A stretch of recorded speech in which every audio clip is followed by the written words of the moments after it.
ជំរាបជូនព័ត៌មានយើងខ្ញុំសូមអរគុណសន្តិភាពអរគុណយោបល់ឈ្នះឈ្នះដល់គុណស្ថាបនិកមេគុទេសឯកនិងប្រតិបត្តិការយោបល់ឈ្នះឈ្នះដែលនាំមកនូវសន្តិភាពនិងការឯកភាពជាតិពេញលេញចាសសម្រាប់ព័ត៌មានជាដំបូងថ្ងៃនេះគឺនៅព្រឹកថ្ងៃទី21ខែមីនានេះសម្ដេចអគ្គមហាសេនាបតីតេជោហ៊ុនសែនប្រមុខរដ្ឋស្ដីទីនៃព្រះរាជាណាចក្រកម្ពុជាបានអញ្ជើញជាធិបតីក្នុងពិធីអបអរសាទរនិងបំពាក់ឋានន្តរស័ក្តិថ្នាក់នាយឧត្តមសេនីយ៍ផុតលេខផ្កាយមាស5ជូនសម្ដេចពិជ័យសេនាធិបាញ់និងសម្ដេចគតិសង្ឃៈបណ្ឌិតម៉ាន់សំអនដែលពិធីនេះប្រព្រឹត្តឡើងនៅវិមានសន្តិភាពសូមបញ្ជាក់ថាសម្ដេចទាំងពីររូបត្រូវបានព្រះករុណាព្រះបាទសម្ដេចព្រះ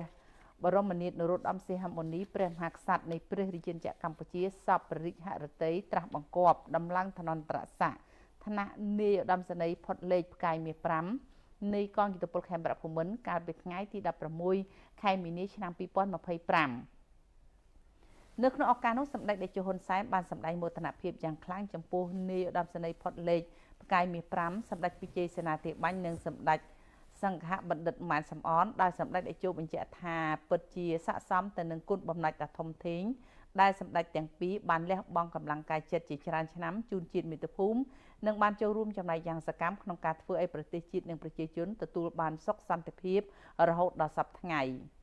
សម្ដេចតេជោរំលឹកថាមានគណៈបកនយោបាយច្រើនណាស់ដែលចង់ឲ្យគណៈបកប្រជាជនកម្ពុជាបែកបាក់សាមគ្គីផ្ទៃក្នុងប៉ុន្តែត្រូវបានបរាជ័យជាច្រើនដងមកហើយសម្ដេចតេជោហ៊ុនសែនក៏បានរំលឹកផងដែរថានៅឆ្នាំ2007ឋានន្តរស័ក្តិនាយឧត្តមសេនីយ៍ផុតលេខផ្កាយមាស5លើកមុនមានតែ3រូបគឺសម្ដេចជាសៀមសម្ដេចហេងសាបរិននិងសម្ដេចផ្ទាល់ជាបរិជ្ជទានមិនមែនជាការស្នើសុំនោះទេដោយឡែកផ្កាយមាស5នេះមិនបានផ្ដល់ថ្វាយសម្ដេចក្រុមព្រះទេដោយសារបានបញ្ចុះសាក់ម្ដងហើយនៅត្រឹមតែផ្កាយ4ប៉ុណ្ណោះសម្ដេចតេជោបានមានប្រសាសន៍បន្តទៀតថាការផ្ដល់ឋានន្តរស័ក្តិជូនសម្ដេចពិជ័យសេនាធិបាញ់និងសម្ដេចម៉ានសំអននាពេលនេះគឺជាការឆ្លើយតបចំពោះគុណបំណាច់ដ៏ធំធេងដែលសម្ដេចទាំងពីរបានធ្វើកិច្ចការងារបម្រើជាតិច្រើនឆ្នាំនិងជាអ្នកចូលរួមបង្កើតរបបរាជានិយមព្រមទាំងបានចូលរួមជាមួយសម្ដេចក្នុងកិច្ចការងារជាច្រើនកន្លងមក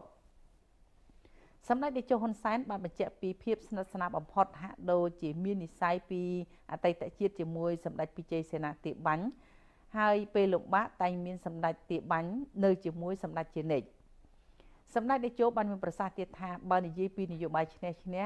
បើគ្មានសម្ដេចពិជ័យសេនាធិបាញ់ទេសម្ដេចមិនប្រកាសថាទទួលបានជោគជ័យនោះដែរដោយសម្ដេចពិជ័យសេនាមានភាពនឹងណ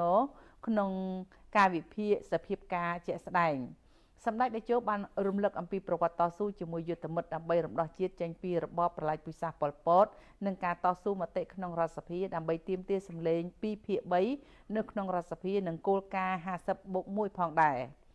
សម្ដេចតេជោហ៊ុនសែនប្រមុខរដ្ឋស្ដីទីបានគូបញ្ជាក់ថាមកដល់នៅពេលនេះនាយឧត្តមសេនីយ៍ផុតលេខផ្កាយមាស5មានចំនួន4រូបដែលជា